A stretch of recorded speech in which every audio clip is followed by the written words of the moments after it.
Things are looking ugly as a huge political face-off is infusing in Punjab over the release of a controversial film that it claims glorifies former Prime Minister Indira Gandhi's assassination. Speaking to NNIA, Shobha Oja, the All India Women Congress chief, slammed the movie and demanded a ban on it. AIWC chief Shobha Oja said such movies malign the image of a leader like Indira Gandhi. See, it is very unfortunate that in our country such movies are being made.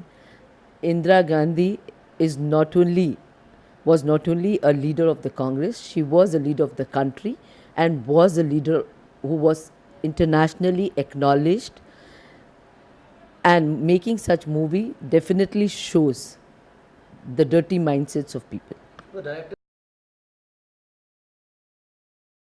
In fact, whatever is coming in the public domain definitely shows that a person, assassin, has been glorified, and if this is the case, this is the movie, it is really unfortunate and such movie should be banned. The Congress leader slammed the ruling NDA government and asked the BJP not to politicize the position of the Prime Minister in poll-bound states. The chair of the Prime Minister should be much above politics. It should not be politicized, and this is very unfortunate that BJP is stooping down to these levels and trying to politicize the position of the Prime Minister, and it should abstain from doing this. In fact, BJP is doing this in most of the election going states.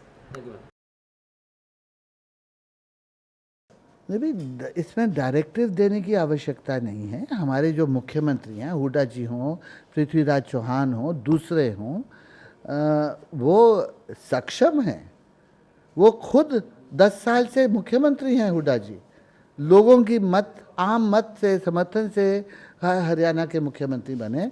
उनको निर्देश की क्या ज़रूरत है जब वो देखते हैं कि मंच जो सरकारी मंच है, जहाँ वो प्राइम मिनिस्टर को इज्जत दिखाने के लिए वहाँ खड़े हैं, तो उनको बोलने से पहले उनके नारे खिलाफ लगाए जाएं, उनको बोलने की गुंजाइश ना दी जाए, तो क्या उनको किसी निर्देश की ज़रूरत है कि इस तरह की बेइज्जती हम बर्दाश्त नहीं करेंगे? पूरी पार्टी ये महसूस करती है। मैं अपने तौर पे कह रही हूँ, पार्टी की राय आप शाम को जो आपके होगा, लेकिन मैं समझती हूँ कि उन्होंने बिल्कुल सही किया है।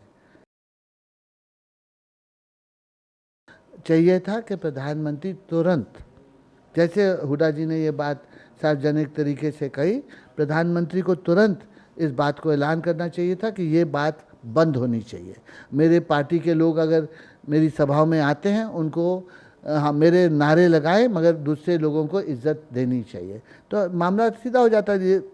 मुझे तो लगता है ये मिली भगत है, एक साजिश है। उन्हीं स्टेटों में मीटिंगें रखी जा रही हैं जहाँ अभी महीने में चुनाव होने वाले हैं, जहाँ कांग्रेस मुख्य पार्टी है। ये मगर बहुत अरसे से लोग कह रहे थे कि जिस तरह से ये बीजेपी की सरकार ने गवर्नर्स को उनके तबादले करने शुरू किए, एक को गुजरात से मिज़ोरम भेजना शुरू किया, मिज़ोरम से केरला भेजना शुरू किया, ये कोई ना कोई तो इसमें पिटिशन करने ही वाला था, ऐसी चर्चा थी। क्यों? क्योंकि भाई गवर्नर जो बनते हैं वो तो एक संवैधानिक पोस्ट है, थोड़ी सी इज्जत सम्मान तो उस पोस्ट के लिए बख्शनी चाहिए। और आप देखिए जैसे इन्होंने छोटे लेवल के ब्यूरोक्रेट से फ़ोनें करवाई गवर्नर्स को कि आप अपने इस्तीफ़ा दे दिए, ऐसे आज तक हुआ नहीं। लेकिन अब कुरैशी साहब गए हैं तो उन्होंने सोच समझ कर ही ये कदम उठाया होगा, मेरी बात नहीं। कौम दे हीरे, इसमें बहुत ज़्यादा विवाद खड़ा हो गया है। 3.5 साल में भी सूचना प्रसारण मंत्री रही, कई ऐसी फिल्में बनी, क्योंकि हर एक को अधिकार है अपनी फिल्म बनाने का, संवैधानिक अधिकार है, लेकिन कई फिल्में थीं जिनके ऊपर विवाद खड़ा हो जाता था, चर्चा का विषय बन जाती थी। लोगों को लगता था कि फिल्म के अंदर कोई ऐसे बातें कही गई हों या कुछ हो डायलॉग जिससे समाज में तनाव बढ़ सकता है। तो उसके लिए सेंसर बोर्ड के पास 2-3 तरीके हैं फिल्म की जांच दोबारा करने के लिए, एक स्पेशल पैनल बनाकर जांच कराई जाए। एक ट्रिब्यूनल है सेंसर बोर्ड के साथ जुड़ा हुआ जो आखिर में उस पर फैसला दे सकता है। लोग कचहरियों के दरवाजे भी खड़काए, कई दफ़ा कोर्ट से भी फैसले किए। Powered by NNIS.